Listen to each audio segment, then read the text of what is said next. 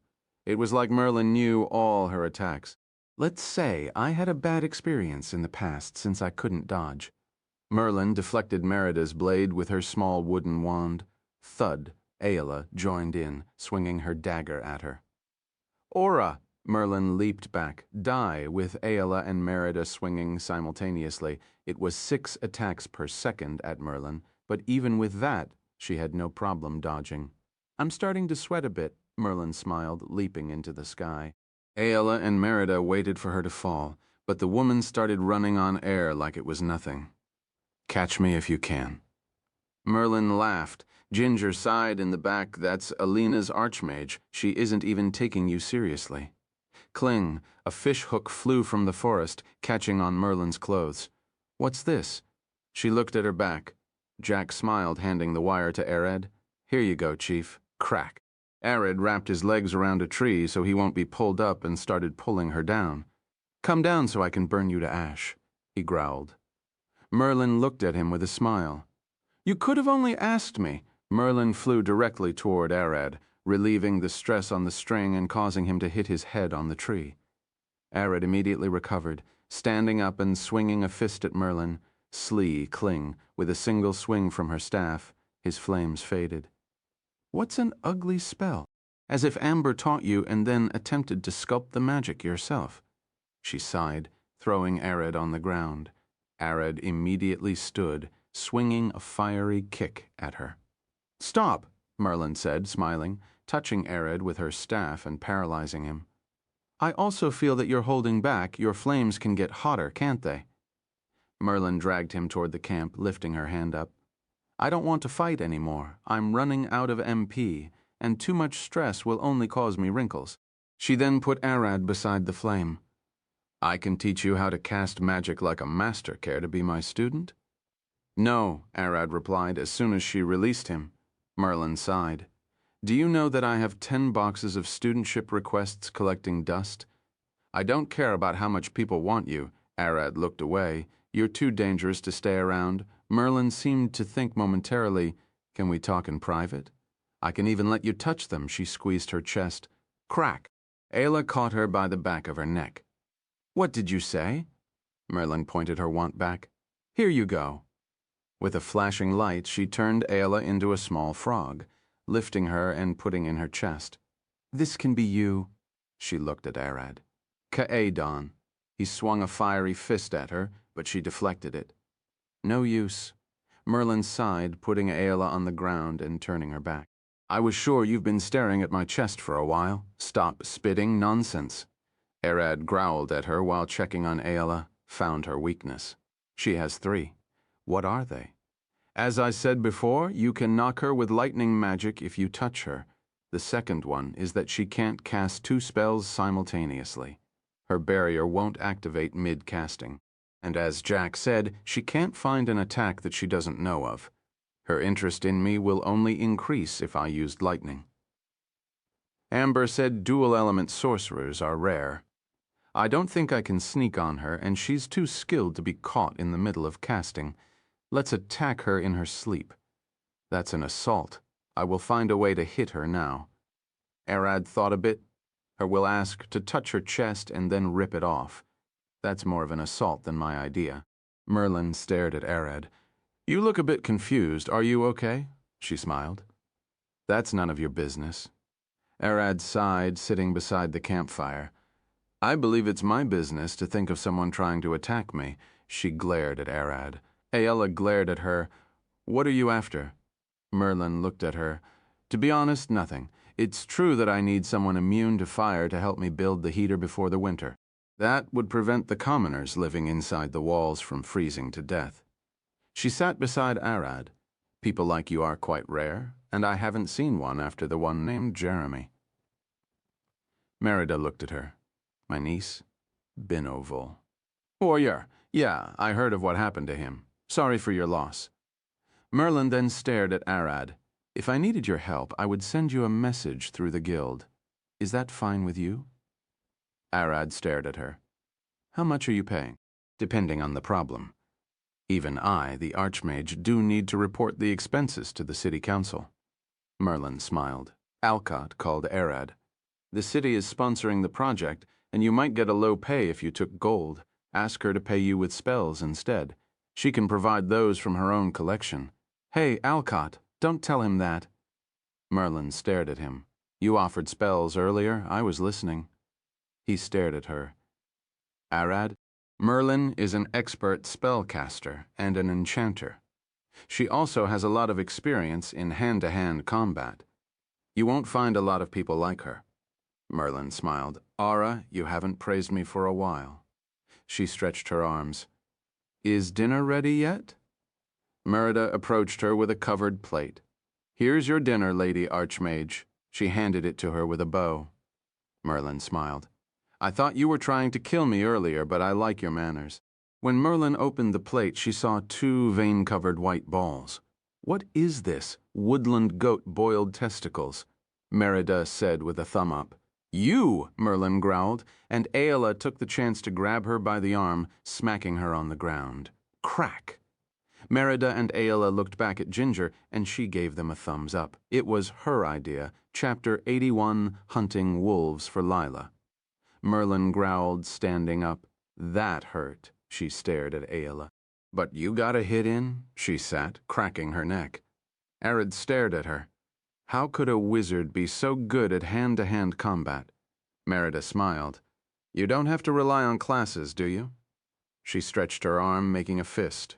You can learn martial arts freely, even swordsmanship. You won't get as fast or strong as fighters and barbarians, but you would be better than scrawny mages. Alcott approached them. Even the most dedicated fighter will have a slither of MP, which fuels basic spells if he studied them. Pointing his finger toward a small twig, Bonefire, Alcott ignited it. Aella stared at him. You aren't an arcane fight. Alcott nodded. I'm a martial fighter. I only focus on physical and armed combat. He looked at her. You're an arcane archer, mixing magic with your skills. Merlin puffed her chest. I trained to keep this idiot at bay for 1 minute. Arad stared at her. What? Alcott replied. The goal of the training was to survive me, actively trying to kill her for 1 minute. I managed to do. Alcott didn't take me down for a minute. So you kids had no chance from the start, Merlin declared with pride. You used magic in that fight. Alcott glared at her. And Nina one-shot you anyway, Marilla growled at him. We don't talk about that woman. She isn't a human. She is a monster, she cried. Arad giggled. Nina? I can't imagine her doing that. Ginger approached them. I watched that exchange just as the fight started. Nina delivered a straight kick, blasting right through Merlin's barrier and hitting her right chest, squashing it. When Merlin landed, we found several ribs shattered and her right lung collapsed. It was a hassle to heal her. Jack stared at them. Nina did all of that with 1 kick?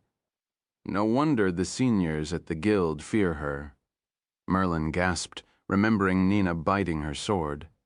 Did I almost anger a monster? After dinner, everyone went to sleep, and Merlin wanted to spend the night with Arad. But he left, staying guard with Ginger through the night. Those 2 can work at night. The morning arrived, and the party marched back to Alina. A woo! Howling was heard in the distance. Lydia and Merida pulled their blades, but no one else got alerted. Alcott stared at them. Wolves are smart, and they won't attack a wagon with too many people, especially armed ones. Something clicked in Arad's head, something that he almost forgot. Excuse me for a moment. I will go catch a wolf or two. He jumped from the wagon, a stupid act for a sorcerer in everyone's eyes except for those who knew him. Where are you going? At least take 2 other people with you. Merlin stared at him. Wolves hunt by ganging on people? I will be fine, Arad replied. Thud. Merlin landed behind him. You can't even use area spells. You would cause a wildfire. I will go with you. She pulled the wand from between her chest. Never, I bet that wand smells fantastic. Arad glared at her. What? Merlin glared back at him, and he sighed. At least pull it from your pocket or something. Merlin smiled, using 2 fingers to part her chest. A magic encryption, a black magic circle tattooed between her chest, appeared. This is a dimensional glyph. It needs to be close to the heart where the mana accumulated to get the best storing volume possible. She smiled, pulling a whole broom from the glyph and a sword, followed by a money pouch. Is that so? Why wouldn't you put it on your back, then? Arad stared at her, and Merlin tilted her head. It's hard to reach, replying as she stuffed everything back into her storage. How much can you store in there? Arad asked, trying to compare her to his stomach. 8,000 liters of water, Merlin replied with a smile. You count on that? What is their problem with meters, feet, and now liters? Do people here never stick to one thing? How else could I measure it? I can't go inside and do it. The only choice with a spell like this is to fill it to the brim with something and then decide. Merlin looked at Ginger. Isn't that right? Ginger looked at them. Water is the agreed-upon method of measuring storage spells, since it can fill any shape. I do have a 5,500-liter capacity Mom. I'm sure your mother had enough space to store titanic monsters. I would say even you would have far more capacity than those 2 combined. I'm going alone anyway. Arad sighed, glaring at Merlin. You stay here. Merlin smiled. Fine, but be careful. Arad, she's using magic to spy on us. Probably in case of an emergency, but we can't show any power under it. So even if I don't take her with me, she will still watch us. What do? We'll hunt without magic, in human form.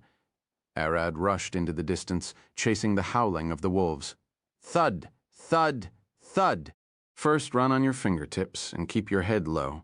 Arad did that, speeding between the trees. Arad spotted the wolves in the distance. He stopped, gliding behind a tree. They heard the noise and approached to check. You're a worm wolf. Your scent is a bit annoying for wolves to catch. Let them get closer. Arad took a deep breath, taking a small pebble off the ground. Time to start. He threw the little stone away, hitting a tree and pulling the wolves' attention for a second. As the beasts turned around, Arad leaped forward. Flame blade swash, a red blade of pure flames, emerged in his hand, stabbing one of the wolves in the head and burning a hole through the skull. The wolves were alerted, and their attention shifted. In less than a second, over 30 hungry canines leaped at Arad. Something was off to Arad. They seemed slow. He is a dragon, a wormwolf, and even has vampiric blood in him. His reaction speed far outpaced those wild creatures. Thud, crack. Arad caught one of the wolves by the neck, stabbing him in the jaw with the flame blade. At the same time, he kicked the one who approached him from the back and dodged the 2 at his sides. Merlin's image passed through Arad's head. Even with this reaction speed, she outmatched him. Hold a moment. How didn't she think anything was off fighting him? Bam! Crack! Arad grabbed one of the wolves by the tail, kicking him in the guts. Awo! A wolf put Arad's ankle, dragging him on the ground, and the rest ganged up on him. Arad stood, lifting the 7 wolves, biting him on his back, red scales appearing on his face and arms. They were supposed to be purple, but Mom did her best to make them look red like Arad's claimed bloodline. Bam! Arad smacked one of the wolves on the ground, stomping its head. Come on. I can't damage your fur, can I? He smiled. Pew, pew, pew. Arrows took some of the wolves down. I will back you up. Ayla had followed Arad Chapter 82 bonus back in Alina. Arad and Ayla returned. She dragged 2 wolves while he pulled 4. I would help you carry everything if you were my assistant or student. I don't need your help, Arad replied, and then looked at Aela. I have enough help here, Merlin sighed. What a hard head did you bury the other corpses well. Answer for yourself. He dropped the wolves in the wagon and sat beside Alcott. Aela rode on the back. Ara, you noticed? Merlin giggled. Alcott looked at Arad. It would be better if we skinned them here. Care to try? Arad leaped down. Of course that would be best. He thought skinning them would take too much time and slow the trip. Alcott pulled a knife from his pocket, showing Arad and Aela how to skin the wolves. What parts to keep and what to throw. After a few minutes, they finished and resumed the trip, returning to Alina just after noon. Crack. Arad pushed the door open, and Nina smiled from her desk. Arad, how was the quest? Did you like the new party member? Arad approached her desk. Take her away. Who said you could throw people at my party? He glared at her, a small stream of fire gushing from his nose. Sorry about that, but I don't make those decisions. The guild's management does base on strength and potential. Nina explains with a sweat drop across her face. You showed great strength and fortitude, so to keep you alive, the guild pulled the other best talent available. Arad scratched his head. So they only look at skill and talent? Fine. Take Merida away. Nina sighed, handing Arad a paper. Please fill this paper with details about the reasons for refusing her and the positives of having her. I also work a written demand of releasing a party member. Arad lifted the paper. Fush, burning it to ash. I never filled such a thing, and I wouldn't fill it now. The adventurers backed away from them, expecting Nina to snap at any moment. Nina looked at the ash dripping on her desk. I see. Can you tell us why you don't want Merida in your party? She looked back at Aela, Jack, Lydia, Merida, and Alcott walking in. Trust problems, Arad growled. Nina pulled out a paper and filled it. I will get Merida officially out of your party. Is there any way the guild could help you? And did you get rid of the curse? I did get rid of the curse, and you can help by not interfering too much. Arad growled, but then smiled. There is a way to work it out. Nina stared at him. What is it? How about you recommend someone? Not the guild. You tell me of someone you consider trustworthy, Arad said, trying to hear Nina's personal opinion on the matter. Nina looked at him. Let's talk inside, she smiled. They headed inside the private room. Aela followed Arad, while Jack and Lydia remained to finish the quest paperwork. Nina sat on the couch and glared at Arad, causing his bones to shiver. What exactly do you want? She said. Trust nothing more, Arad replied. Nina looked at the table. There is this guy named Gojo, but he's stuck in his quest with that elf Vars. She then stared at Arad. How about the barbarian tribes to the east? Have you tried them? Barbarians? Aela stared at her. If you want someone simple, powerful, and trustworthy, then you can't go wrong with barbarians, she smiled. That might be a good idea. They make excellent melee fighters as well. Arad looked at Nina. How about you? Nina smiled. If you can beat me, we are simple. Force us once, and we submit from there onward unless we get stronger than you, she explained. Aela looked at them. Barbarians are like that. Lawless, the strong rule the weak. Nina pulled a few coins from her pocket to explain. Imagine a barbarian is here and you beat him to a pulp. When he recovers, you tell him to carry your stuff. He will do it until he can feel a chance to beat you, and then would attack again. She smiled. After a few beatings, he will completely submit and won't challenge you unless you suggest it. Rogues understand money. Barbarians understand brute strength. Arad scratched his chin, but I'm worried about something else. Nina giggled. I spent a few days trying to understand the concept of decent clothes. Most barbarians wear leather or hide straps or nothing at all. Don't expect us to count money or know how to open doors. Arad stared at her with an exhausted, puzzled face. How did you live? Nina smiled. In caves or hide tents, we don't have the concept of money, clothes, and doors. Most the modern society is foreign to the clans. How was it when you first came to the city? Arad asked, even though he feared the answer. It was hectic since I came alone. Nina scratched her cheek. I had just entered adulthood and was looking for a strong husband. Can I ask how old you were? What does the barbarian consider an adult? Ayla asked as she heard some nasty rumors before. We are considered adults when we get the bleeding. Me, I was 11 at the time. You were still a kid, Ayla shouted, and Nina laughed. We don't have a written language, let alone laws. She kept telling her story. A woman approached me, yelling in a language that I didn't understand. Nina looked at the wall. Now that I thought about it, she was screaming for me, walking in the streets half naked, but at the time she was annoying, so I snapped her shoulder and kicked her away, making my way around the city. You were a problem. I might have changed my mind about finding a barbarian. Arad sighed. No, you can find more civilized people.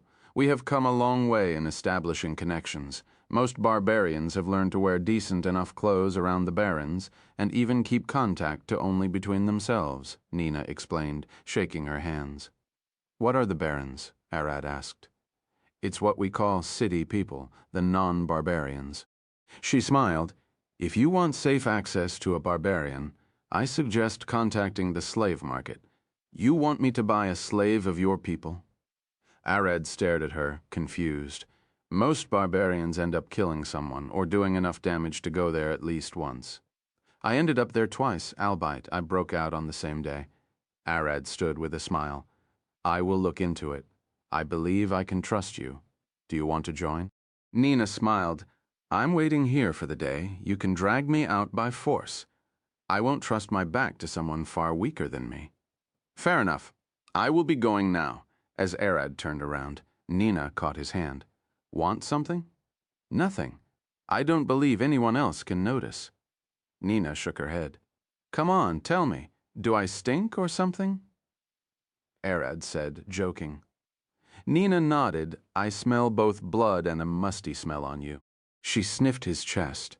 A werewolf and a vampire, a strange being that you became. Does Alcott know? Arad almost panicked. You can tell? There is a strange thing about it, but I can't tell what it is. But I could. It's the same as Alcott and Ginger. She smiled. Chapter 83, into Lila's house, Arad left the private room with Ayla, walking into the guild hall where Jack awaited them, finished registering the quest, and the payment is in the guild's account. Arad nodded. Thank you.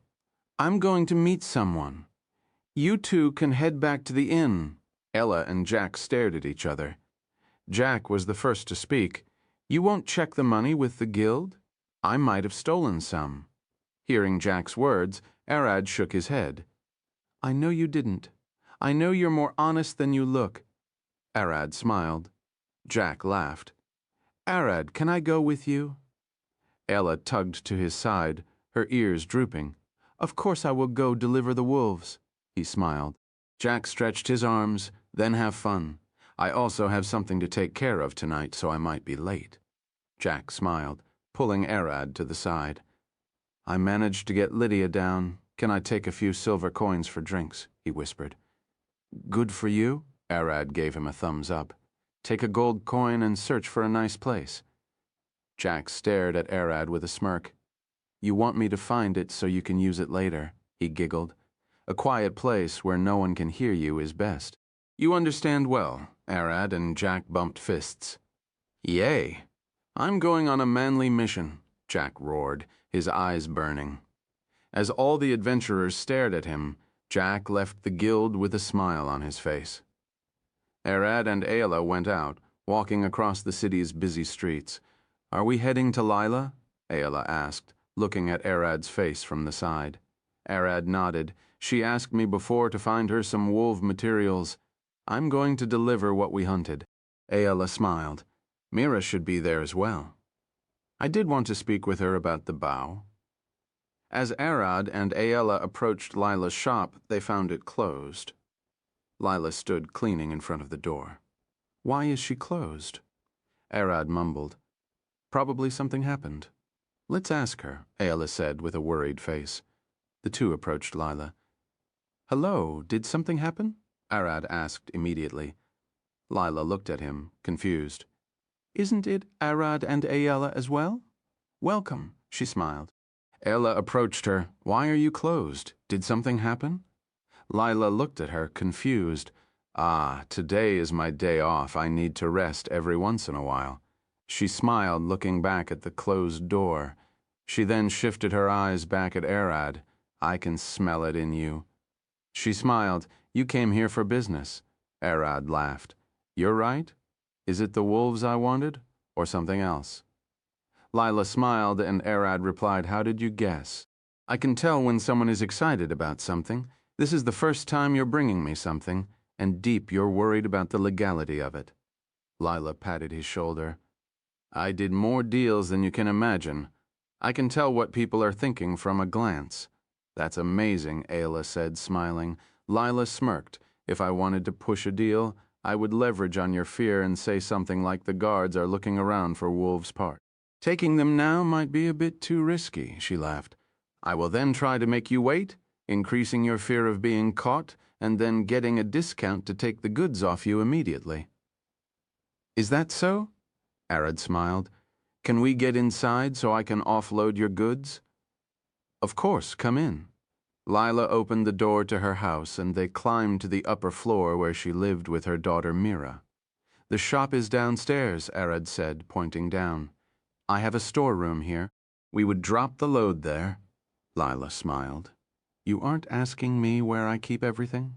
Arad smiled. A magical pocket of some sort, I presume. Lila looked at him. It's not normal for a low-rank adventurer to have, but I have a good eye for people. I can feel you're special. Thank you. For some reason, Arad could trust her more than anyone else. She gave him a weird sense of calmness as they went up. Ayla spotted Mira clipping her nails in the corner using a giant scissor. She only wore a tank top and short pants that barely reached half of her toned thighs. Mira! Ayla waved her hand, rushing toward her with a smile. Myra looked up surprised. Ayla, what brought you here and Arad in the back as well? She waved her hand to him. The bow you made is amazing, Ayla said with her eyes sparkling. It went bam bam like a crossbow, she explained with an excited face. Mira smiled. I'm glad you liked it. Just give me a moment here. She continued to clip her nails. She can't stop in the middle, Arad, headed with Lila to the storage room to drop off the wolves' materials. Thud, thud. He extended his hand, and the parts fell out of nowhere. Ho, it's amazing to be able to store things in thin air like this. She crouched, inspecting the fur and fangs. They are all of amazing quality, but... She stopped. Is there something wrong? Arad stared at her, worried. The way they were butchered reminds me of Alcott. Did he help you? Lila said with a smile. He did teach me how to do it, and helped with them as well. Arad smiled, looking down. Lila smiled. I knew it. Only that idiot uses knives like that. A few years ago, I had him bring me parts just like you now. She looked up. My husband used to await him each week. Used? Arad asked.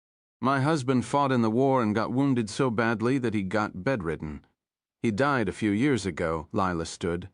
But off with the sad talk. You're already here.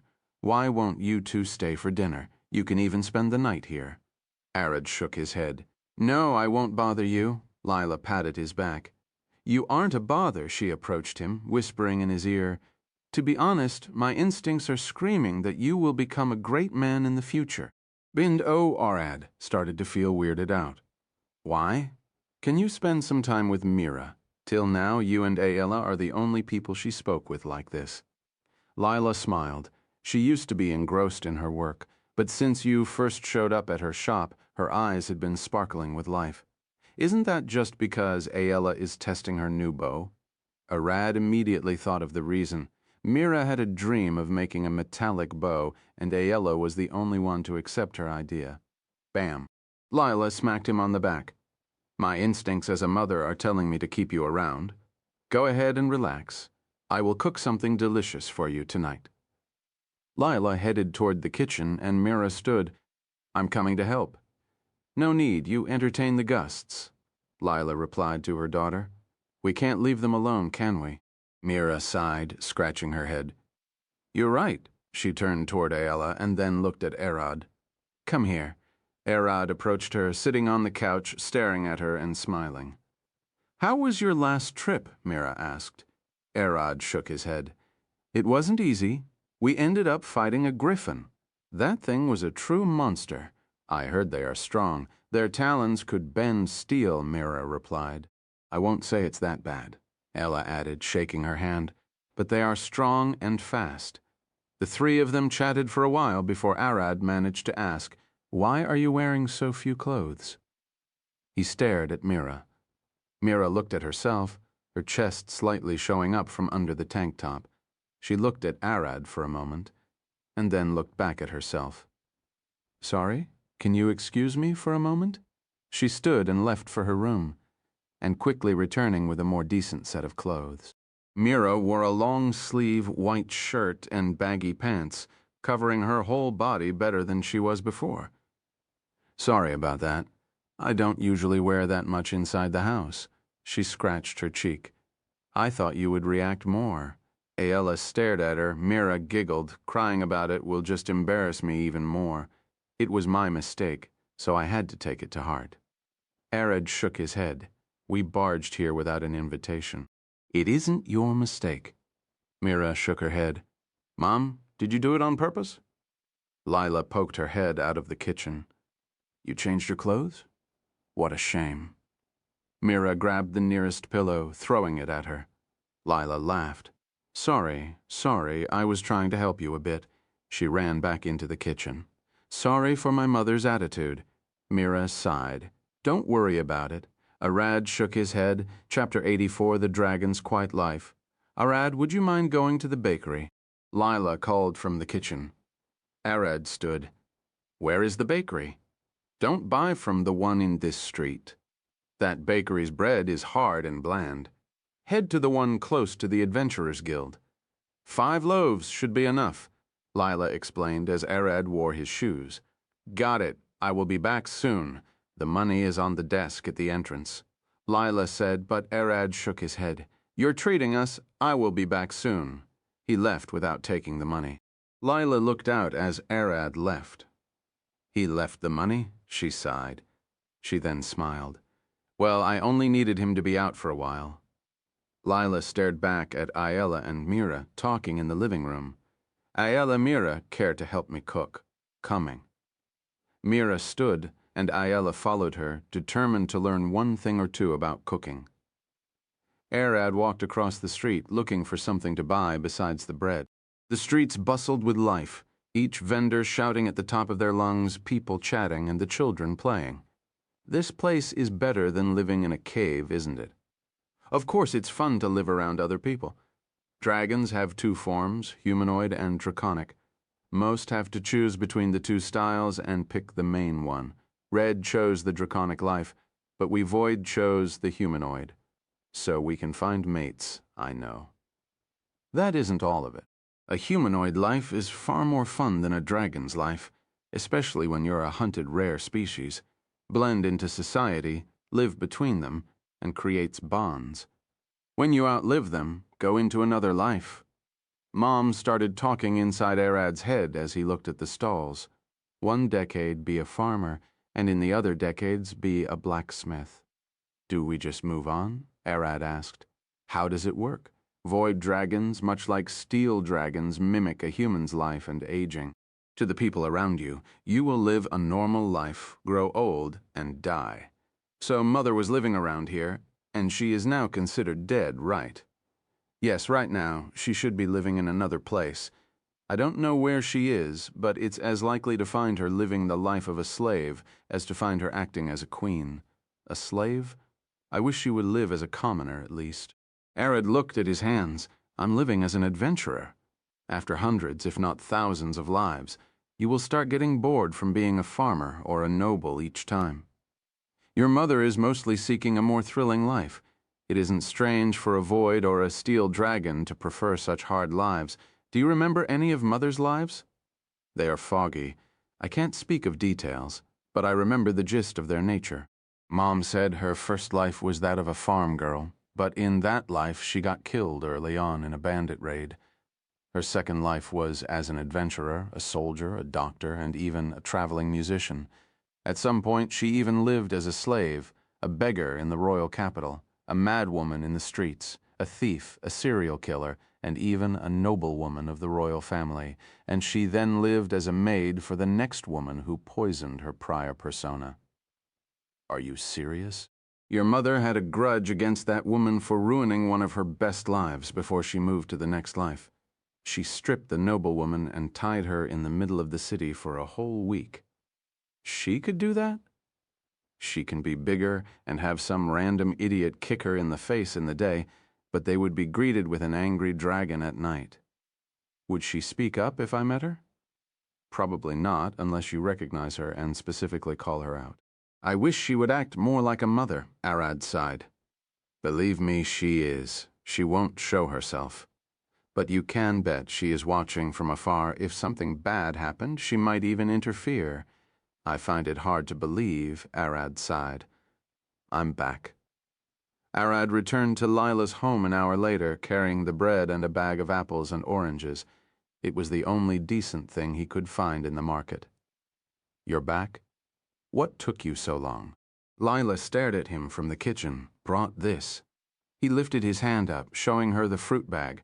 Ah, you didn't have to buy all of that? She dried her hands with a towel, approaching him.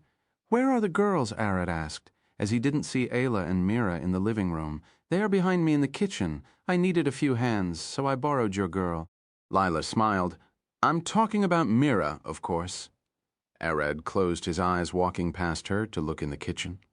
Please stop. The two girls were stuck to the counter, struggling to cut vegetables, let alone do any decent work. What are they doing? Arad giggled, sitting beside them. They can't make precise cuts. I asked for finely chopped parsley, and I got this. Lila showed Arad a bowl of parsley. It was chopped at different sizes to the point that even he could tell it was bad. Morvin Erd grabbed the closest knife to him and sat the bowl to the side. Let me try, he sighed. Can you fix it? Lila stared at him with a smile. No, I will just chop the bigger parts more. Arad started working. It will take some time, but he could get it done. After a few minutes, he had made it more usable. Ayla and Mira stared at him. You can cook? Since when cutting parsley is cooking? Arad sighed, standing up and looking at Lila. Is there anything I can help with?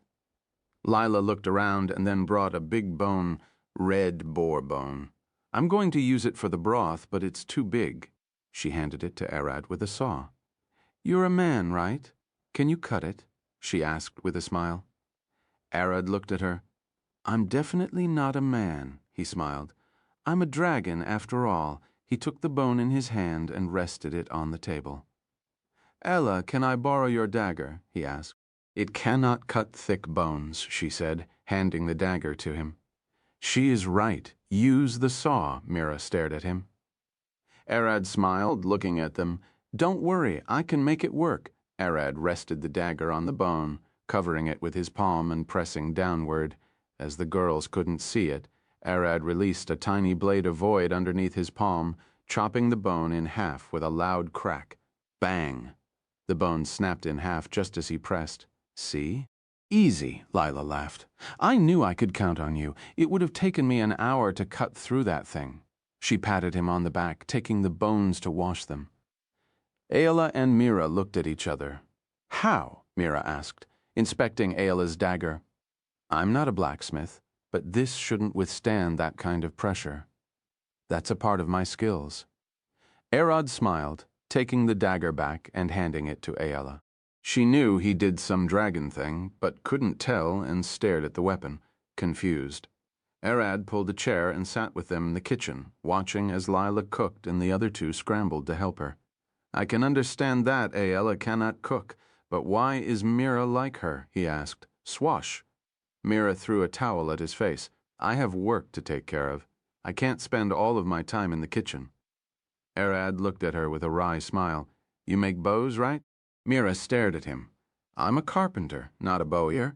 I make wooden furniture and tools. Making bows is just a hobby, which I want to evolve into a second job. Bows are made of wood, so as a carpenter, you should be able to take the job of a bowyer. Arad looked at her. They are two different jobs. We just use the same material. Mira looked at him, and I will use steel for bows instead of wood. Then you will be a steel bowyer? I guess that is taking most of your free time, Mira. Watched the stir the pot while I cut the meat, Lila called Mira, drying her hands and heading toward the table. Arad smiled, watching the three of them cook. Can I help with anything? He asked. Lila looked at him. You said you could use fire magic, right? Can you heat that blanket over there? I will cover the dough with it. Arad looked at the blanket. Dough? I did buy bread, right? Ah, that is something special. Nothing beats homemade, right? Chapter 85. A personal quest to the dragon. An hour had passed, and the dinner got ready. Arad sat on the couch beside Ayla, while Mira sat beside her mother. It's been a while since we had guests. Please eat your fill, Lila said with a smile. Thanks for the food. Arad took his soup while Ayla started with the salad. She can't eat anything but plants. Have you ever thought about becoming a merchant? Lila looked at Arad with a smile. With your skill and strength, you could overtake the city, she said, alluding to his storage skill. I do prefer the adventurer life more. Nothing beats hunting in the wilderness, Arad replied, remembering his hunt with Mom as they took the bison. The merchant life is far safer. It will even give you time to relax. Lila pointed at him with her fork. Arad shook his head. Adventuring is easier to start. I can't let my skills go unused. Arad lifted his palm, creating a small flame. He then snuffed it out, closing his fist. I was looking to retire in a year or two. Lila smiled. I will hand you shop if you marry Mira. Poof. Mira choked on her soup. Mom, what are you talking about? Come on, we talked about it before. Lila smiled. Even Ayla there agreed. I didn't agree. I said it was for Arad to choose. Ayla stared at them. She then looked at Arad. What do you say? Arad scratched his chin. It's not like I'm against or with the idea. I'm not quitting adventuring anytime soon, even if I left the guild. I'm a dragon, after all. I can't stay in one place. You can live as a merchant. It wouldn't be strange for a void dragon to take that role. Get wealthy by hunting at night and selling the items during the day. You can then afford to marry multiple women. I would prefer to stay as an adventurer. I'm not looking for a comfortable life. I want an exciting one. Heard him, Mira. Do your best to tilt it to your favor. Lila smiled. Mom, please stop. Mira sighed, looking at Arad with a wry smile. Sorry for my mom. No need to apologize. It doesn't bother me at all, Arad said with a smile. Lila's food is seriously delicious. The meals from the inn can't even compare. Say, Arad. Mira looked at Arad, smiling. You brought Mother the wolf parts. Can you get me something? Of course I will pay you for it. That depends on what we are talking about, Arad replied, resting his back on the couch. Magic salt, the flexibility one. Mira pulled a small bag from underneath the table and put it in front of Arad. She planted it there beforehand. She was planning to ask this for a while. The northern mine had been overrun with goblins. Go there and get me a few stones. Can I count on you? Mira smiled. Bam. Lila smacked her head. Goblins are dangerous. Where do you think you're sending him? Mira stared at her mom. He took wolves. He sure can take a goblin or two. Goblins, I should be able to take care of them, but why don't you ask the guild? Arad asked, trying to learn what is the catch. The lower-rank adventurers won't take on a goblin-occupied cave. It's too dangerous for them, and I don't have the money to appeal to higher-rank adventurers, Mira explained. Why do you even need to be the one to put the quest? Who owns the mine? And why they aren't acting, Ayla asked. Lila stared at them. It's business. They are taking advantage of the situation to sell what they have in stock for an inflated price. Won't clearing the mine put me against them? I don't want to start unnecessary trouble if possible, Arad said. Having a rich noble chasing him around will be annoying, and it could expose his identity. Don't worry about that. I doubt the noble would care. He can say the mine is still under repair and extend the shortage. And no need to clear the mine. Just go in, grab a few stones, and dash out. Leave them some goblins. Mira smiled. Arad nodded. It's not a mission about killing all the goblins and clearing the mine. It's about getting you the magic stones. That's right. I will grind the stones to make magic salt. You said you don't have the money to appeal to high-rank adventurers. How could you pay me for the job? Arad asked the important question. Mira smiled. I might not have the money, but I can offer something else. Arad thought about it. Pay me with something other than money? I can use those stones to enchant Ayla's bow right now. It's hard and requires a lot of strength, but with the flexibility salt, I can make it easier to draw without lowering its power, Mira explained. Easier to draw means she will get tired less, and longer fighting time, Arad thought.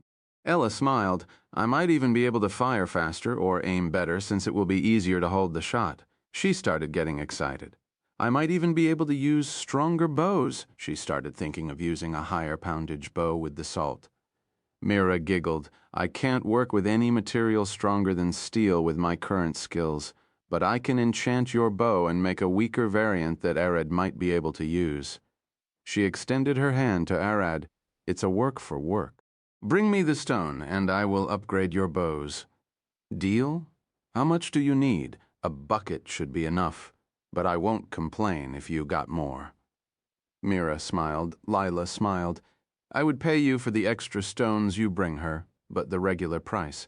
Arad looked back at Lila. How much it's worth? Oh, flexibility stones are relatively cheap at 3 silver coins for the kilogram, but with the current inflation, I found them getting sold for up to 1 gold coin per kilogram, Lila explained. Over 30 times the price? No wonder they want to keep the shortage. Arad gasped. 1 full bucket should be around 5 kilograms, so that is 15 silver coins per one. Lila stared at Arad with a smile. You can carry a lot, can't you? She wants you to use your stomach and bring as much as you can get your hands on, but I bet she only expects a few buckets. I will try and mine as much as I can, but I will only hand them a reasonable amount. Around 10 buckets, Arad thought, and a smile crossed his face. What's the matter? Mira asked, looking at him with a puzzled face. Are there any other mines like that around here? Arad asked. There are multiple ones. Some have elemental stones, and the other effect stones like the flexibility, durability, and the like, Mira said. But the flexibility mine is the only one overtaken by the goblins. Since the mines are close to each other, they could be all connected through one massive cave system. We might be able to dig our way to a treasure, Mom stated. Thank you for the information. Can you write me down the location of all mine? Arad looked at her with his eyes sparkling. You aren't thinking of robbing them, are you? Mira sighed. No, I just wanted to pay them a visit later. Learn more about how they work, Arad replied. Lila smiled. That grin and those eyes. Did you hatch a big plan or something? Arad shook his head. It's nothing, don't worry about it. He laughed it off. Damn, she is sharp. Well, it doesn't matter. Lila stood, lifting the empty plates. Let's clean up, the tea should be almost ready. She smiled, and Mira stood to help her clean. Ayala did the same while Arad carried the table to the corner. Arad looked around and then stared at Lila. It's late. We should probably go. No way. I just said the tea is ready. You're spending the night here. Lila quickly rushed to the door, locking it with a wooden beam. Arad smiled. Fine, but do you have a place for us to sleep in? No matter how Arad looked around, there were only a few rooms available. Of course there is a place. You just relax. I will think of that. Lila smiled, checking on the tea if it was ready. A while later, the tea was ready, and they sat to drink. It's nice to relax every once in a while, Arad said, remembering the stressful few last nights. Merida and Merlin have gotten him exhausted. You're right, Lila replied. Ayala giggled. The last few nights were hectic. They started talking about what happened on their last trip to Oakage. Of course, they omitted everything about the dragon and wolves. It was time to sleep. Mira led Arad and Ayala to her room. You will sleep here tonight. I will spend the night with my mother, she said with a smile. Yeah, good night, Ayla replied with a smile as she sat beside Arad. Mira approached the door, grabbed the handle, and turned it. Crack, crack, it was locked. Chapter 86. The dragon is built different. Crack, crack, crack! Mira shook the door's handle, glaring at it with a sweaty face. Mom, I know you're there. Open the door. She waited a few seconds, but no one replied. Did she lock the door? Arad asked with an exhausted face. Ella giggled. Do you have a key around here? Mira looked back at them. I don't have a key, but I could do something. She rushed to her cabinet, pulling metal junk from it as if it was nothing. This is too big. She threw a crowbar. This won't fit. She threw a small nail. And this is too crooked. She threw a crescent metal decoration. What are you looking for? Arad asked, wondering how she could fit that junk inside the small cabinet. I'm looking for something to use as a lockpick, or at least a wrench so I can tear the lock off the door. She put the box back inside the cabinet and sighed. It's not here. Can you move a bit? She rushed to the bed. Mira grabbed the bed's edge with one hand, lifting it and looking underneath. Let's see. She pulled out a large box. How much junk do you have hidden around here? Arad asked, staring inside the box with her. People call them junk.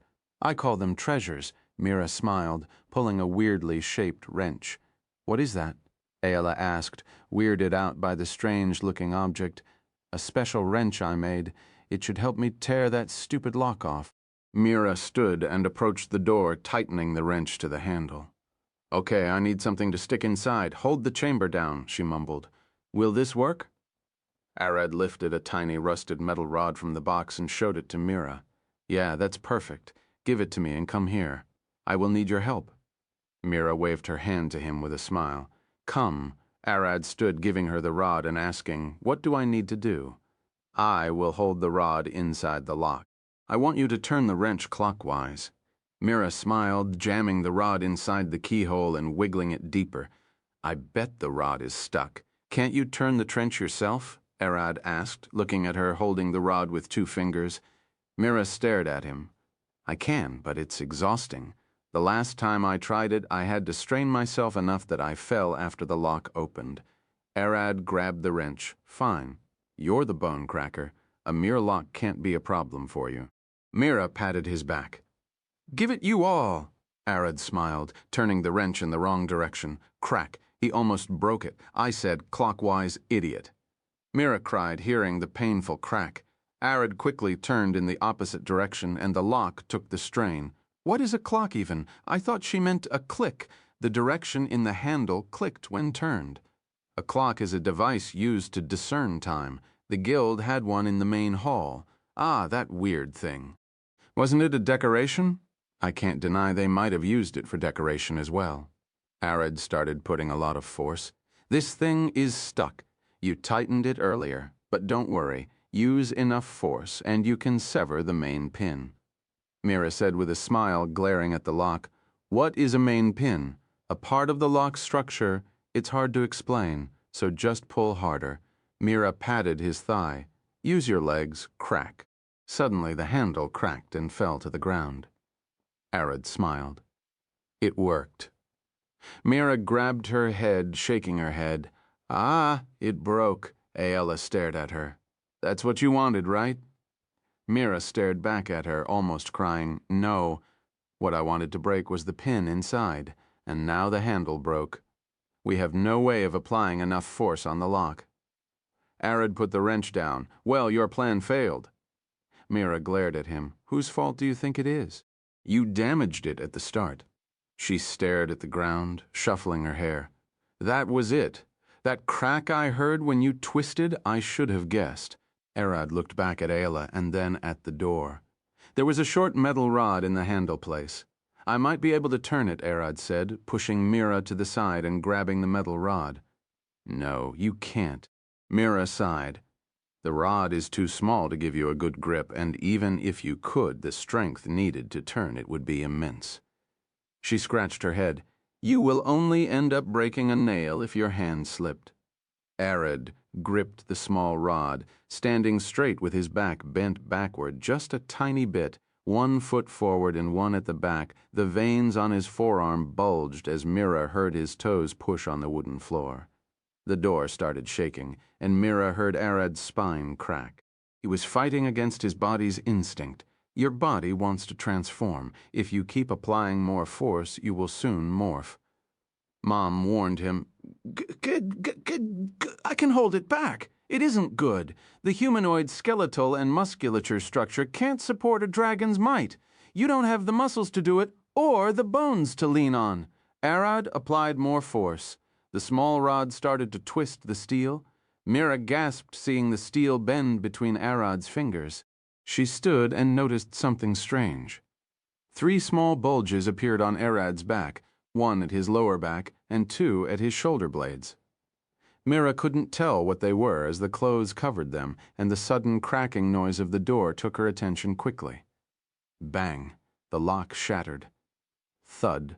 Arad fell on his butt, panting. It should be open. You're paying for the lock just so we are clear. Mira stared at him for a moment. What was that? That what? Arad looked back at her. You wanted the small metal thing twisted, and I got it done. Mira shook her head, grabbing Arad's arm and staring closely at it. It was thick and felt more like shoe leather than flesh. The veins and the muscles on it looked strange, twisting in a weird way that felt unnatural. Is there something wrong with my arm? Arad asked, seeing her glaring so closely at his forearm. Hey, what are you doing? Ayla growled at her, leaping from the bed. Mira looked back at Ayla. Have you ever noticed this?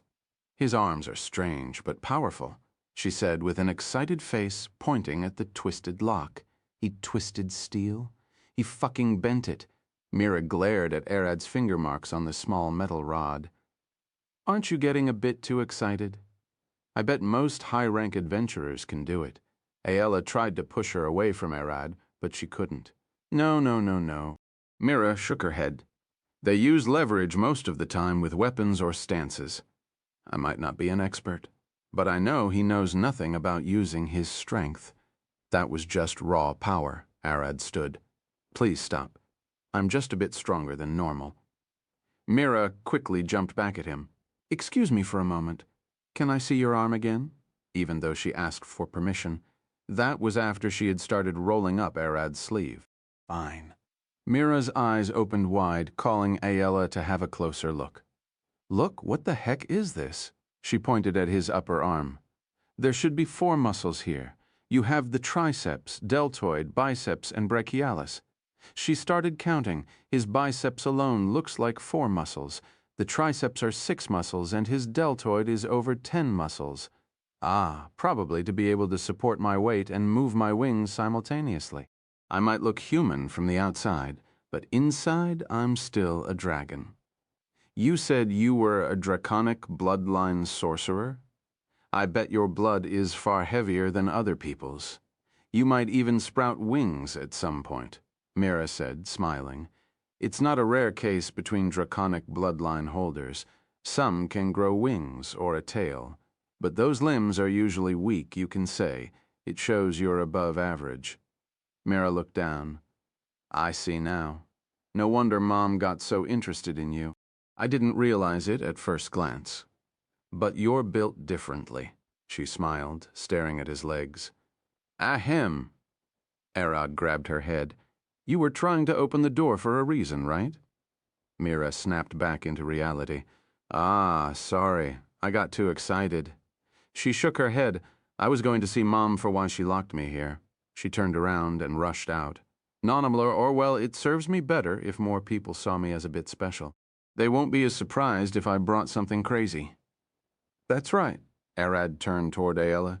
Sorry about that. Ayla shook her head. Let's sleep. Chapter 87. The Goblin Mine. The morning quickly came by, and Arad holed to Ayla's chest, choking him. She moves a lot in her sleep. He gently pushed her to the side, sitting and stretching his arms like a cat. It's been a while since I had slept like this. The last 2 nights were a bit hectic, so having a restful sleep felt far better. Wake up. Arad shook Ayala from the chest. Don't squeeze too hard, she mumbled, and Arad made her sit. How are you feeling? Ayala scratched her eyes. Morning, Arad, she smiled, yawning. Let's get up. We have to pass by the guild and get to work, Arad smiled, patting Ayala's back and standing up. A small bowl and water jug sat in the room's corner, awaiting Arad to grab them. He quickly poured some water and washed his face, approaching Ayala and helping her wash her face. The two of them exited the room, walking to the living room where they could see Lila in the kitchen cooking breakfast. Good morning. He waved his hand, and Lila returned the smile. Did you sleep well? Arad nodded. Yeah, except I had to open a lock yesterday. Lila looked at him. You could have had Mira sleep there. She smiled. It's your daughter. Don't go looking for her with a man like that, Arad replied, sighing, walking to the bathroom. She never had any interest in men or marrying. That seems to have ended last night. She found a man to be interested in, Lila replied, looking at him. She just needed a little push. I can't have her bury her head in work for the rest of her life. I see, but why me? Arad stopped, looking back. Which answer do you want to hear? The normal or the honest? Lila stared at him. Both, Arad replied, wanting to know the whole story. The normal answer is that you seemed like a nice guy. Lila looked at him, this time with a serious face. The honest is that I smell money and strength in you. The moment I saw you, I knew you would become big in the future. Whether it was my adventuring or trade, Lila explained. I can't understand how just seeing me would tell you that. An observer, Lila smiled. Your eyes walk and how you speak. Everything about you screams that you don't see us as equal, yet you keep the respect of a human. That is a hard thing to accomplish. She pulled the ladle, pointing it at Arad, and one last thing. She approached him, whispering, I knew she would love those muscles of yours, so I took a shot, and it worked. She smiled, returning to the kitchen. Arad sighed, walking to the bathroom. He opened the door. Mira was there, so he slammed the door shut immediately. Sorry, don't mind it, Mira replied. After breakfast, Ayla and Arad left, heading toward the guild to check in there was any quest they could take. They didn't find any suitable mission that looked interesting, so they left immediately, walking toward the inn. William, have you seen Jack? Arad asked, and the bartender shook his head. No, he hasn't returned yet. Should I find him for you? You can do that? Ayala stared at him, confused. I have my connections. William smiled. No, he should be back soon. Just tell him that I looked for you, and I might stay late tonight as well, Arad said. I didn't count the last night. Should I consider the room empty? William asked. He can't charge Arad if he won't stay in the room, but he couldn't rent it to someone else when they might return. I will pay for the last night and for today as well. Keep it reserver as we might return at midnight, or later, Arad said, turning around. As you say, please be careful at work. The bartender nodded with a smile. Arad and Ayla walked out. They quickly exited the city and went into the forest. We will just have a look at the mine and see what we can do. If the situation is dangerous, we will retreat and wait for Jack. Ayla nodded. Let's keep a fair distance and climb into the trees. Goblins usually leave scouts wandering around. We need to avoid and locate all of them. We need to take them down without alerting the others. Got it, Arad nodded, and the two of them climbed a tree. Leaping from one branch to the other, they slowly made it toward the mine. Ayla looked around. I see one there beside the entrance. Arad looked. Those two are obvious. Ayla shook her head. No, underneath the dirt. She pointed beside the wall to the left. A patch of dirt looked strangely bumpy. He's ready to ambush, and there is more all around, Ayla pointed, and Arad counted almost 10 hiding there. Wow, won't they die? No, they change shifts each day. There is more in the forest, so be careful. She pointed toward the bushes, showing Arad multiple goblins in hiding. Okay, this is getting ridiculous. How many goblins are there here? Arad asked, looking around and trying to count. Aella looked at him. There are 48 goblins around the area ready to attack. I bet there is more than that inside the cave. She then looked around. I will do a second look. I might have missed one or two after a few minutes. She looked at Arad. I was wrong. 52. The other 5s are up there. She pointed at the rock cliff above the mine. What? They close themselves behind stones and will push them down on anyone trying to enter the mine. She shook her head. We need more people. We can't possibly kill all of them without alerting the ones inside. Arad scratched his chin. What if we dug beneath the ground? We could make our way inside like that. Ella smiled, her face lighting up. That's right, you can dig. Arad nodded. I will dig a tunnel all the way inside the cave. We can then grab as much as we want of magic stones. Ella looked at the goblins again. We need to either start digging from afar or cover the entrance so the scouts won't find it. They could pincer us. Got it, Arad thought for a moment. I can close the tunnel behind me, but I doubt you will fit if I did. Arad explained how he could move underground, and Ella glared at him. So you eat dirt and shit back to clog the hole you made, she sighed. Pretty much. I can't disagree with that. Arad looked on. He was like an earthworm. Should we attack now? Ella asked, looking at Arad. I don't know, Arad replied with a stern face. We don't know how much there is inside, let alone how the mine is structured inside. I would be safer if I scouted first. Arad looked around. How would you do that? I will go alone first, stay beneath the ground, and listen. I should be able to locate all the goblins at least, and I will then return to get you. Arad explained his plan. In that case, it's better for me to go with you from the start. I can hang to your stomach, Ella suggested. Arad thought about it for a while, and then nodded. I could use your ears down here. Let's head out. The two moved out, looking for a place to dig. Look there, Ella pointed at a boulder.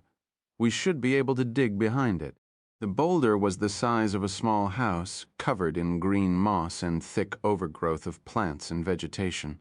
Looking around, there were no visible goblins patrolling the place. You're right, but keep an eye out while I dig. Ella nodded, climbing one of the trees and looking around, signaling to Arad to start digging. Arad transformed into his draconic form and looked down. His claws were sharp and his palms were as wide as shovels. With each strike, he left a gaping hole in the ground, digging deeper and deeper like a mole. After a few seconds, he dug a hole that is deep enough to fit them. Arad waved his tail for Aella, and she leaped down, rushing toward him.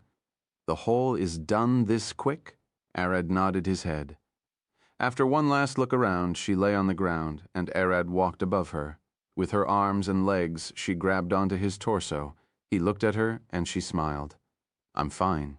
I can stay like this for hours. With slow steps, Arad walked into the hole, dragging Aella's hair onto the ground as he moved. Hold on a moment. Aella released her hands, pulling her hair above her neck to keep it from falling. I'm good. You can go. She smiled, and Arad pointed his tail up. A wave of dirt emerged, clogging the hole. Chapter 88, The Goblin Mine Eye. Arad crawled underneath the mine, keeping his ears open for any movement above the surface. With each claw strike, his scales tingled, sensing the steps above as tremors in the ground. I can hear them growling above. Tens, if not hundreds of goblins live in the tunnels, Aella whispered to Arad. We can't get in without a distraction. Arad stopped digging and closed his eyes, focusing as hard as possible. There was a single way to it. Using his claws, he widened the hole and laid Aella down. Aella stared at Arad's body as it shifted. His scales shifted and sunk into his body and revealing a pitch-black emptiness. The smooth look of his body resembled gems, and Aella instinctively reached with her hand to touch him. Fish. The moment her fingertips touched Arad, her skin disintegrated, consumed by the empty void. A.W. She quickly pulled her head. She looked at Arad, and he shook his head. Sorry, I won't touch you again, Aella said, staring at the ground. Be wary. You're as squishy as a naked human without your scales. But in return, anything that touches your body would disintegrate, except for the palms of your claws. Those are left so you can walk.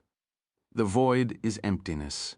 It strives to fill itself by consuming anything it touches. Void dragon bodies are the same, made of the void.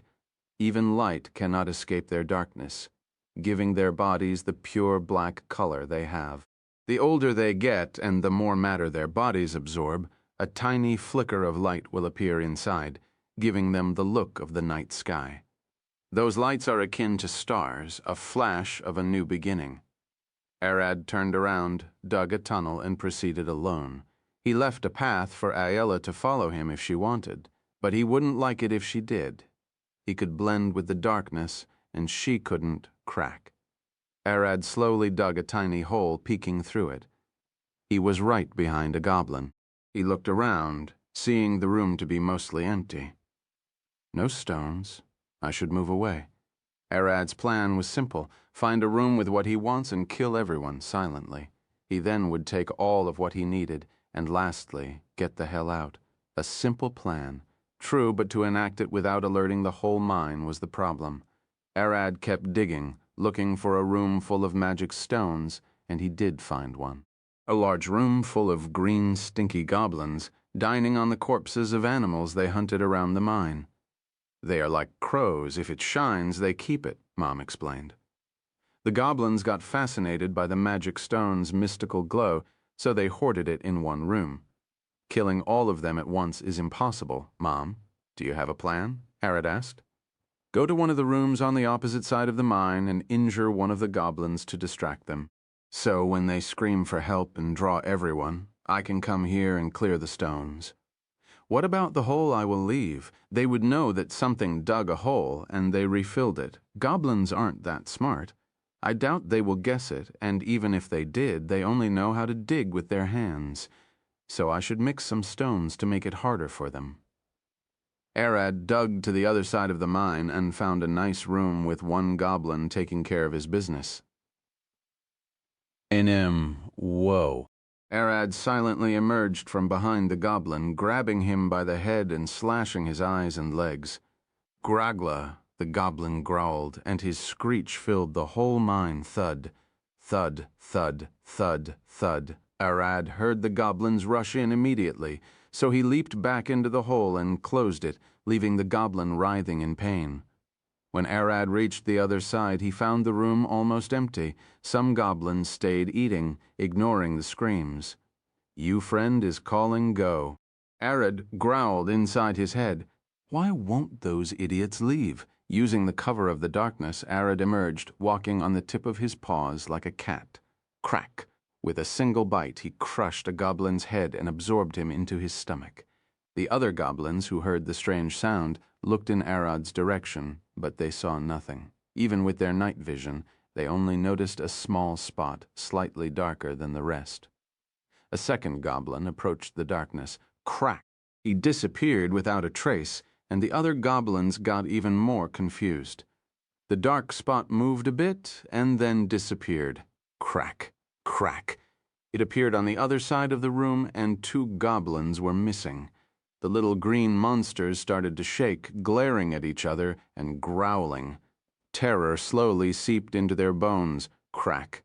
Another goblin lost his short life. Ah! A goblin tried to scream, but the dark spot teleported to him. Crack! His became past tense. Crack! Crack! Crack! Arad finished the rest, prioritizing those who wanted to scream or run away. Arad stared at the stones, smiling. Barrels over barrels, I take everything. He smiled inside, sucking everything into his stomach. Bam! Bam! Arad stopped, recognizing the sound. His head jerked back. Ella's bow. She's a few rooms away. Why did she get out? Thud. Arad rushed out in her direction. Ella is a ranged fighter. She can get overwhelmed in such a small space. Thud. Thud. Thud. Arad's body raced across the mine. A goblin was running ahead of him, so he attacked and hit while running. All he needed was a claw strike and absorbing the corpse into his stomach. Crack. Arad eliminated the goblin. and any other one in his way without leaving a single corpse behind. The cave is getting tighter. Exhale so you can pass through the squeeze. Arad took a deep breath and then exhaled, emptying all the air in his lungs and looking forward. The crack ahead of him was enough for a single human to use, and even with that, it was a tight fit. Creak. Arad's body slipped right through, his void skin nibbling on the stones as he pushed through. He had no choice, since it was faster than digging. Thud, thud. Arad got closer to Ayela's location. He could finally see her in the distance. She stood to the corner, aiming her bow toward a horde of goblins. Is she an idiot? Why did she? Before long, Arad saw what was behind her. It was 4 faces that he knew, and even more. Nigel and his party lay there, bloodied, and behind them 2 men, 4 women, and a few children. Don't worry, they can't see in the dark, and even if they did, they can't see you. Arad rushed forward, using his claws to run on the wall and the ceiling. Thud, he leaped down like a leopard, stomping into 2 goblins. The moment Alla saw 2 of her targets disappear, she knew it was Arad. Crack, crack! Arad started killing the goblins left and right, tearing them apart without much care. Ayela turned back. We're leaving. Follow me, she said, slapping Nigel a few times. You're a fighter. Wake them up. Nigel coughed blood. The knife in his side hurt like hell, yet he stood grinding his teeth. I can move, he growled with shaking legs. Good! Ayela lifted the 2 girls while Nigel carried Chester.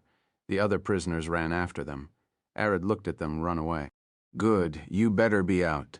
Then here, flash. A crimson flame illuminated the cave as Chester opened his eyes. Staring from Nigel's back, Arad stood between the hordes of goblins, swinging his fiery fists around like a madman and tearing them apart. Don't leave him alone, he growled.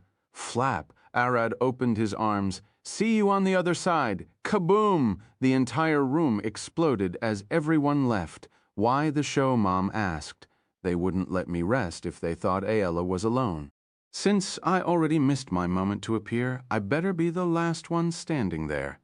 Thud, thud, thud, thud, thud. Goblins with a smile, his head slightly tilted as flame gushed flared between his teeth. His eyes glow with a faint red fire crackling with magic. Everyone is here? Good. Arad smiled, lifting his palm and conjuring a small fireball. I need to make it look like I fought to the death. You can't have a bad reputation if you intend on having multiple wives, do you? With Arad smiling, he rushed forward, throwing the fireball at the goblins. Firebolt, K-bomb, Cad-on, Cad-on, Cad-on, Cad-on, Cad-on, with punches and kicks. Arad leaped around, sending the goblins into the afterlife. That kept going until the little bastards figured out something called attack at the same time. All the goblins leaped at Arad at the same time. Grow, grow, they groaned, climbing on his body, scratching from every corner. Good time to end this. Boom, his body exploded in flames, morphing into his draconic form. Time for play is over. Arad glared at them, with flame covering his draconic body outside. Everyone reached safety. Coughing blood, Chester, who had been stabbed multiple times in the stomach, growled. You left him inside. It's Arad. He would be fine, Ayla said, looking through the party stuff for healing potions. Chester tried to stand, but he couldn't. Thud, thud, like everyone, Arad walked out of the mine entrance, topless, with his torso all cut and scratched. A tiny stream of fire rushed from his mouth as smoke rose from the door behind him. Chapter 89. Nina's rage Arad walked out, approaching Ayla and the rest. Are you all okay?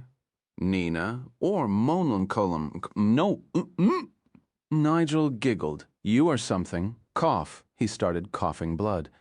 Did you kill all of them? Ayala asked. No, some ran deeper, and I didn't chase them. Are you a high-rank adventurer? One of the men around asked. Arad stared at them. No, what I want to know is, why were you there? Chester lifted his head. They are from a merchant's caravan. Our job is to guard them, so the goblins attacked, and you all got captured? Arad looked at them, unable to believe the story. They could have run. One of them, standing behind, growled, They couldn't even do their job. It's your fault for sticking down to your slow wagon. It's one thing with 10 goblins and another where there are over 50. Chester growled at the man, glaring at him with a deathly stare. Your job was to protect us and the merchandise. That's why we hired you. The man grunted from under his teeth. You're the one who wanted to go through the shortcut. We warned you that this area is over our capacity. Our deal was to protect you on the main road, not the forest road. Chester tried to stand, but couldn't. The man grunted. We lost a day. We should get moving, he approached Arad. How about a deal? Would you like to escort us instead? You seem more capable. Arad looked at him. No, I have to escort Nigel and his party to the guild. You get back to the city and get a stronger party. Well, sir, we are a bit late. Can't we hire you here and finish the trip? The man rubbed his hands. Our goods are still in the mine. We need to get them before those green monsters damage them. Arad walked past the man. If you wanted to take the short and dangerous route, find a strong party. Escorting them back home is more important. The merchant growled. Fine, good luck, carrying them home alone. Arad approached Nigel, stripping his heavy armor. Ayla, help me. We need to make them light enough to carry. All the heavy armor and weapons need to go. The merchant smiled. I could buy those from you. Arad glared at the merchant. I feel like I could punch you in the face. Scram. No can do. The forest is dangerous. The merchant smiled. Arad sighed, tying the armor and weapons to a rope taken from Chester's stuff, and then to his hip. He then carried Nigel and tied Chester to his back. Ayla, can you handle the 2 girls? Arad looked at Ayla carrying the other 2 girls. No problem. They aren't that heavy, Ayla replied, smiling. Sorry for troubling you, Chester mumbled. Don't worry about it. Arad smiled. About an hour later. They reached the city's proximity, and the guards spotted them from the walls. Immediately, a guarded wagon rushed to them from the gate. Nigel! Nigel's father shouted. The wagon stopped, and the guard took Nigel and his party from Arad and Ayla, resting them on the wagon. Let's take them to the guild. We could get a healer there, Arad suggested, and Nigel's father nodded. The merchant and his friends also stuck around like a leech. Crack. They reached the guild, rushing through the door. A healer, Nigel's father shouted at the top of his lungs. Nina jumped forward, followed by 2 clerics. The clerics started working immediately, and Nina stared at Arad. What happened? Found them in a mine. Got kidnapped by goblins because this idiot wanted to take a short route. He pointed at the merchant with his thumb. The merchant snorted. A whole 4 adventurer and couldn't take on a couple of goblins. What did I pay for? Nina stood and looked at the merchant, smiling. Let me confirm, you wanted to change the route? The adventurers looked the other way. Yeah. Do you have a problem? I request a crack. Nina swung her fist, hitting his face with the back of her hand. Bam. The merchant's body flew away, smashing a few tables before hitting the guild's door, crushing it, and going to the street. Crack. His body smacked into the stone corner of the building on the other side of the road, cracking his skull open. Dear, a woman screamed.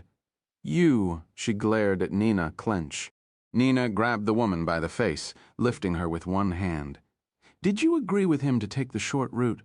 What did you do? You bitch, the woman cried.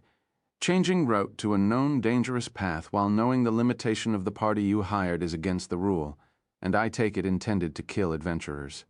Nina tightened her grasp, causing the woman's cheekbone to crack.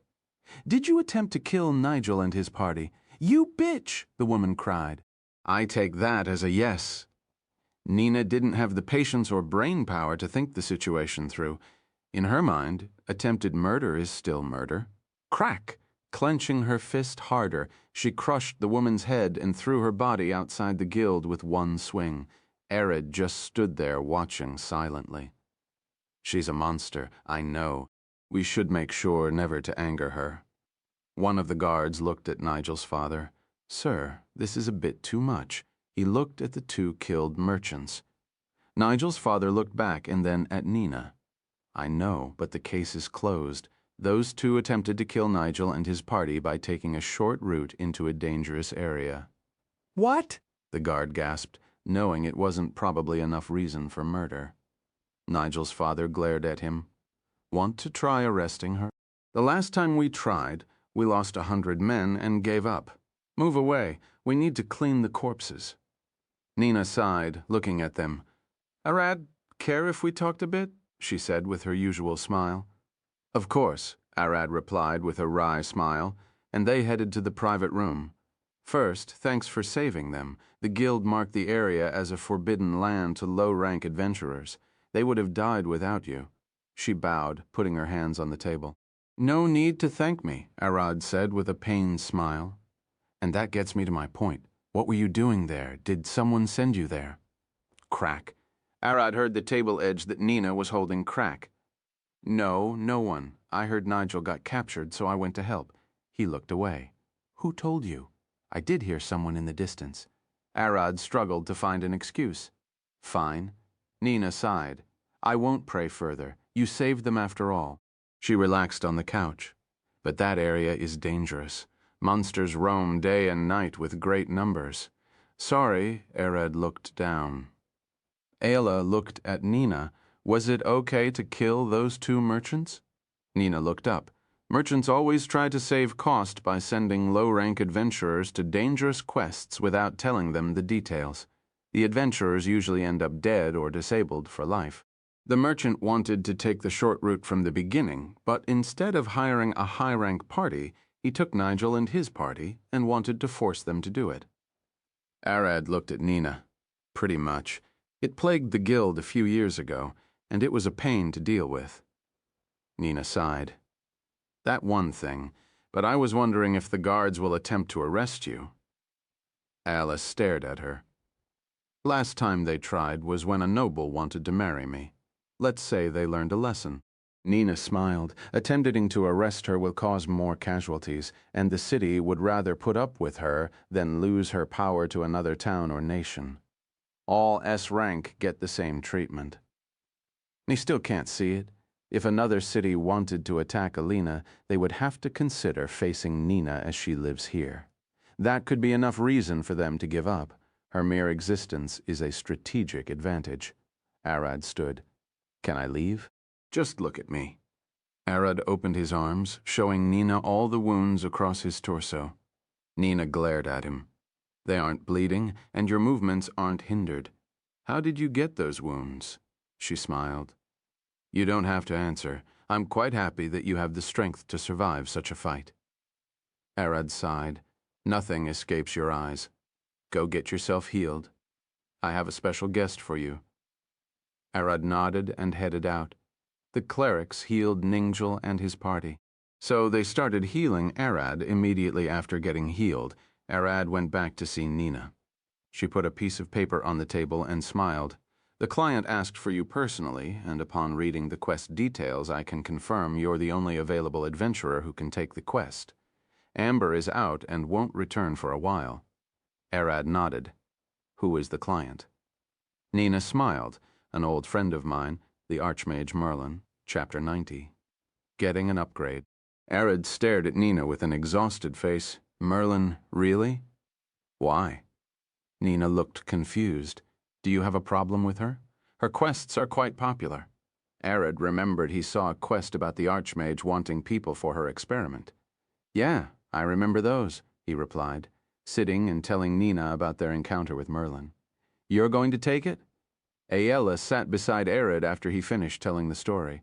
I don't know. I will at least hear what the quest is about. He looked at Nina with a smile. Nina sat facing him and pulled a single piece of paper, laying it on the table. The quest is simple, Merlin. Needs you to retrieve a magic lantern from the inside of an experimental heater. An experimental heater? She said something about that, but I don't know the details. Arad looked at the quest sheet. You can say it's a massive oven.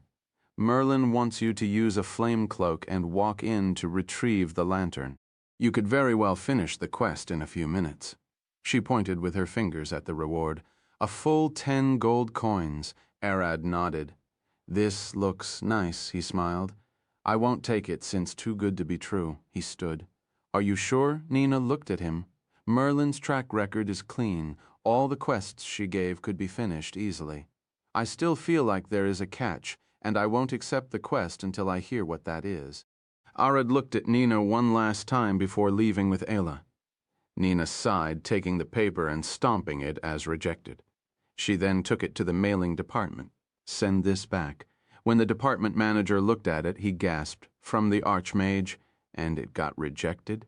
Get him to accept the quest. We can't send such a thing back. Nina glared at him. I told you to send it back. Merlin would be angry if we forced him to take the quest. She left the paper with them and walked away. A letter reached Merlin that day saying that Arad rejected her quest.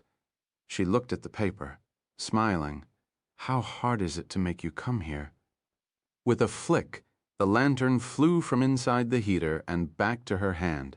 Ouch! Hot, she cried. Arad! Oh, Arad! One day I will get you here, and heed just how your insides work. She took a blank paper from her desk. What should it be? It's probably better if I don't write my name on it. She started preparing a second quest. Arad walked out of the private room and to the guild, seeing Nigel's father waiting at the guild's door. You finished? He asked with a smile. Did you need something? Arad replied, looking around. The man was alone. I wanted to thank you for saving my son. We're in your debt for the second time. He bowed slightly. Arad shook his head. No need to thank me. It's nothing. Arad waved his hand, leaving with Ayla as quickly as they could. It's spreading, Arad thought, smiling inside. Building a reputation so it will be hard for people to act against you. Now I have someone I know in the guards. All I need is to know more people, and then I will be safer. Arad's draconic brain is already hard at work, trying to make sure he's using everything to further his goals. After walking for a while, Arad and Ayla reached Lila's shop. What brought you back? Lila asked, staring at them from inside the shop. I got what Mira asked for, Arad replied, walking in with Ayla trailing behind him. Lila blinked twice, putting what was in her hands and approaching him. That can't be right to finish such a thing in one day. She looked at him momentarily before pointing toward the stairs. Mira is asleep. Wake her up. It's the middle of the day. Arad sighed. She works on her own schedule. She worked in the morning and is now taking a nap. She usually wakes up late in the afternoon and works till midnight. Lila explained. Mira isn't lazy. Her schedule is just messy. Arad approached the stairs and then stopped. Ayla, you go wake her up? He looked back. Ayla nodded with a smile. I will be back. She walked up the stairs. In the meantime, Arad approached Lila. Can I drop the stones here? He asked while looking around. No, do it in the back room. She pointed at a small room at the back of the shop. How much did you bring? I didn't count, but it's a lot. Arad walked to the back room and extended his palm. Wait a moment. Lila rushed toward him with a large bucket. Here you go. Arad started filling one bucket after the other until he reached the 10th one and stopped. Lila looked at the pile he made. You really brought a lot. I doubt a miner could get this much in a day, let alone an adventurer grabbing stones from a goblin hole. Needn't, my storage helped. All I needed was to gather what I found, Arad said, pulling a nearby chair and sitting. Ah, you came back. Mira stared down the stairs with Ayla behind her. Her hair was messy, and she almost wore a long white robe. I will be down soon. She walked away to get herself ready. A few minutes later, Mira came to inspect the stones. After a few moments, she smiled. They are all decent, nothing amazing, but it's expected from that mine. So they good? Arad approached her, bending over to look at the stones. Yes, just give me a moment to weigh everything. She walked to the back to bring a big enough scale, thud. Mira put the heavy-looking object on the ground and started working. One bucket after the other, she weights everything till the last pebbles. 54 kilos and a bit, let's say at 55. With 3 silver coins each, you have earned 1 gold coin and 65 silver coins. Mira immediately calculated it and approached the counter. She registered the purchase and pulled Arad's payment. Here is your payment. Don't spend it all in one place, except here in the shop. Mira smiled. Arad counted the money. Thanks. Don't forget to come in 2 days. Aela's should be ready by then. Mira smiled. Arad nodded. Aela, give her your bow. It's time for an upgrade. Is that okay? We won't be able to fight as efficiently without it, Aela said, putting her bow on the table. Yeah, taking a day or 2 breaks won't hurt anyone, Arad replied.